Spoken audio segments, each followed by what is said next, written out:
And away they go from the 1400 meter marker. Give Your Wings is racing very awkwardly at the back of the field in the all blue. First one out, Terra Incognita, Stockville's right there. Golden Fort's in the blue, just positive with a good position. Rebel Circus is near the rail. That race is about 4 or 5 lengths off the leader. Then comes Sambora. Further back in the running is Roy Sailor. Sweet Refrain is near the rail. Then Pennington and Scopelos. And then comes on the outside Give Your Wings. And it's Terra Incognita leading it by 2. Stockville is second. Just positive the yellow cap. Golden Fort is back fourth, then Roy Sailor. Rebel Circus on the inside, then Sweet Refrain. Big City Lights on the outside, then Give Your Wings. Further back is Pennington.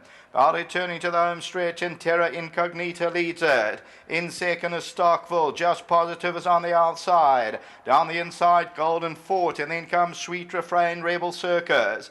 Getting to the 400, Terra Incognita, Stockville, Golden Fort just positive. Roy Sailor's also running on, and Golden Fort comes into the lead. It's Golden Fort the one to beat. Roy Sailor's running on, just positive on the inside. But Golden Fort still goes over the last 100 metres. It's Golden Fort. Roy Sailor is closing in late, but Golden Fort still under the hands, and Golden Fort won it. Roy Sailor second, just positive third, maybe Sambora ran fourth.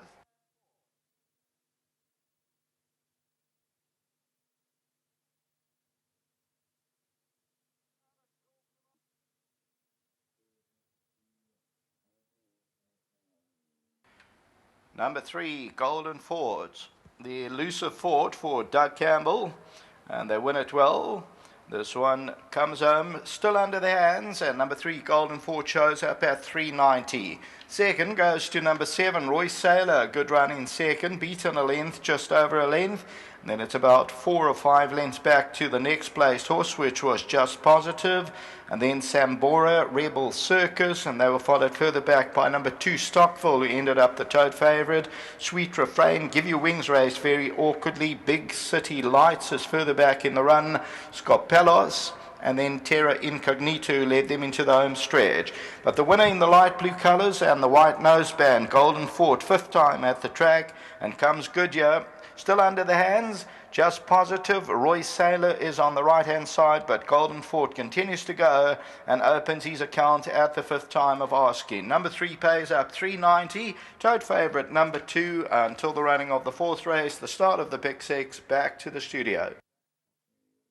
Number 3, Golden Fort, has come through to win, and we thank Doug Campbell for his comments as well. Horse travelled well. Doug has to do a bit of travelling with these horses, comes from Richmond to Greyville, and this horse, he said, travelled well. Last time out, Doug, just before we touch on the win and congratulate the owners, I just heard their first-time owners as well. This horse was scratched last time at Scottsville. That's right, he'd bruised his foot since we had to scratch him, unfortunately, but he got over that and he ran a cracker today. You had him supremely fit, Doug. Thank you very much. He's very fit. He has to work hard up those hills at home. Sure, and Anthony was absolutely cantering. He was. No, he ran a beautiful race. It's wonderful to have a top jockey like this on a horse, and he settled him in beautifully because he's a very strong horse.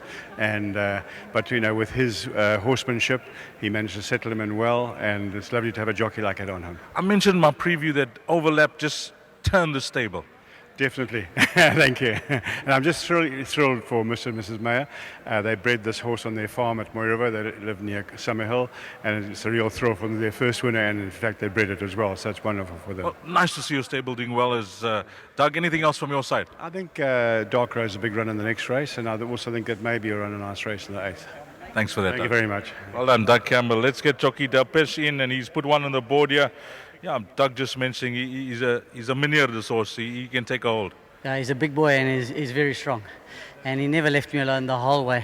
The handler was walking him around. I think he's tired now. But, you know, he delivered. You seem to be travelling very well when you turn into the straight as well. Yeah, I didn't expect Anton to be struggling coming into the straight. So I thought he'd be pulling me along a little bit, but he died very early and turned the straight. I had a lot of horse underneath me, and I might have got there a little bit too early, but I was going a canter, so he won a good race. I didn't have to hit him. He still doesn't know how to race. He wants to carry his head a little bit high. So that's why I didn't go on for the sticks, because those kind of horses, when you hit them, they actually hate it. Yeah, he won a very good race, and well done to my agent. He chose well. Before you leave us, anything else from your side later on?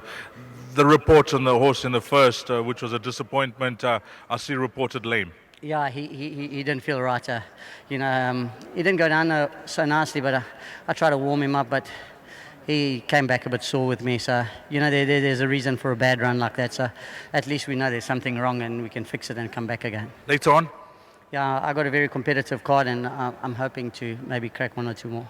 Trapandi, Trapandi, it's much harder today. He's up in class, but he's down in weight. So he carried 62.5 last time, so he's got 56.5. You want to know what's on his back today?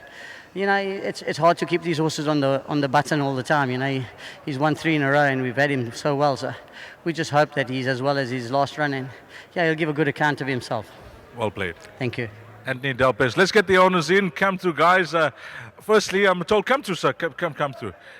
I'm told that you guys are first-time owners in the yard, but you also bred this individual. Yes. How did you get involved in breeding? Well, I actually bought his mother as a riding horse, Okay. and she was in foal. So we didn't breed him from the beginning, but he was born on our farm. Well, it turned out to be a fantastic purchase. Yes, very much so. So you're more involved on the riding and the jumping side of horses rather than the racing. This is the first. Yes. My daughter, who's also an owner, is in Australia, and she backed him, Francis. Well, that's fantastic. That's a nice story. And backing him in Aussie dollars, I mean, she must have got a decent price as well. No, she lives there now, but she backed him here at home in Moy River. Well, fantastic. Well done to you, sir. Thank you. Tell us about this individual. Doug, give you a bit of confidence in the ring. Yes, no, Doug was quite confident, and I must say he's done a fantastic job with the horse. He's looking absolutely stunning and like a real athlete, so we're very proud and happy with his performance. The question is often asked on telly, and I know the answer, but as a first-time owner, it must be tremendous. It is tremendous. I didn't have very high expectations. I tried to manage my expectations, but it's quite a special feeling, yeah. This is a lovely daughter. Yes. Well done. Thank you. Well, the dad, mum, daughter, and the other daughters backed the horse. Well done. Go enjoy the champagne. Thank you. Fantastic. Well done to the mayors here. Of course, they own the son of Elusive Fort, and it's a beautiful story. Buying the dam who was in foal, and her name is Orata. She's by Jalad, buying her as a jumping or a riding horse. And look at the story. Golden Fort has come through to win a race for them. 3, 7, 1, and 2. That's the result. Race number 3. Coming up next will be the start of the pick 6. And the time to jot down there will be 13:35, which is 25 to 2.